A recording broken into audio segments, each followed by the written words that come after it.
प्रधानमंत्री किसान सम्मान निधि यानी कि पीएम किसान योजना देश भर के करोड़ों किसानों के लिए हमेशा से ही बड़ी मदद साबित हो रहा है। इस योजना के तहत किसानों के बैंक खाते में साल में 3 बार 2-2 हजार रुपए भेजे जाते हैं। यानी कि हर साल किसानों को कुल 6 हजार रुपए की आर्थिक सहायता केंद्र सरकार के द्वारा दी जाती है। मार्च 2026 में आखिरी बार 22वीं किस्त केंद्र सरकार की तरफ से जारी की गई थी, जिसका लाभ देश भर के लगभग 9 करोड़ 32 लाख किसानों को मिला था। बात करें अगर झारखंड के किसानों की, तो झारखंड के करीब 18 लाख 8 हजार किसानों को इसका लाभ मिला था और 22वीं किस्त इन किसानों के खाते में ट्रांसफर की गई थी। ऐसे में अब पूरे देश भर के किसानों सहित झारखंड के किसानों को 23वीं किस्त का इंतजार है। अब संभावना है कि ये किस्त जून से जुलाई 2026 के बीच जारी की जा सकती है, क्योंकि ये 3 महीने का साइकिल होता है और प्रतिवर्ष 3 महीने के अंतराल पर किसानों के खाते में ये किस्त जारी की जाती है।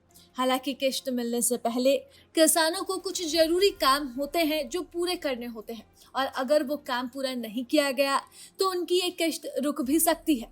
ऐसे में किसी भी किसान की अधूरी जानकारी उन्हें इन पैसों से वंचित कर सकती है। ऐसे में चलिए हम आपको बताते हैं कि अपने खाते में पीएम किसान की 23वीं किस्त पाने के लिए किसानों को क्या करना होगा। तो सरकार ने सभी किसानों के लिए ई-केवाईसी जरूरी कर दिया है। किसान पीएम किसान के आधिकारिक वेबसाइट पर जाकर ओटीपी के जरिए घर बैठे ही ई-केवाईसी का काम पूरा कर सकते हैं। इसके अलावा नजदीकी सीएससी सेंटर पर जाकर बायोमेट्रिक ई-केवाईसी भी करा सकते हैं।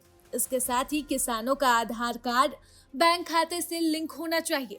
अगर बैंक खाते से आधार कार्ड लिंक नहीं होता है तो आपकी किस्त रुक सकती है। कई किसानों को इस बात की जानकारी पहले से नहीं होती है, जिस कारण उनका भुगतान नहीं हो पाता है।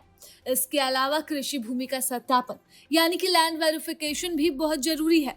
जिन किसानों के जमीन के कागजात का सत्यापन में सरकारी रिकॉर्ड अपडेटेड नहीं है, उनकी अगली किस्त अटक सकती है। इसलिए किसानों को सलाह दी गई है कि वे समय रहते सभी जरूरी दस्तावेजों और प्रक्रियाओं को पूरी करा ले, ताकि आपको पीएम किसान की किस्त मिलने में कोई भी परेशानी ना हो। झारखंड में भी बड़ी संख्या में किसान इस वक्त इस योजना का लाभ ले रहे हैं। ऐसे में सरकार चाहती है कि केवल योग्य किसान ही इस योजना का फायदा उठा सके। इस वजह से दस्तावेजों की जांच और सत्यापन की प्रक्रिया पर विशेष ध्यान दिया जाता है। ऐसे में अभी भी किसानों के पास समय है, वो जाकर ही केवाईसी करवा सकते हैं और अपना स्टेटस भी चेक कर सकते हैं, जिससे आपको पता चल जाएगा कि आपको अगली किस्त आएगी या नहीं। प्रभातखबर.com, विश्वास वही, रफ्तार नहीं।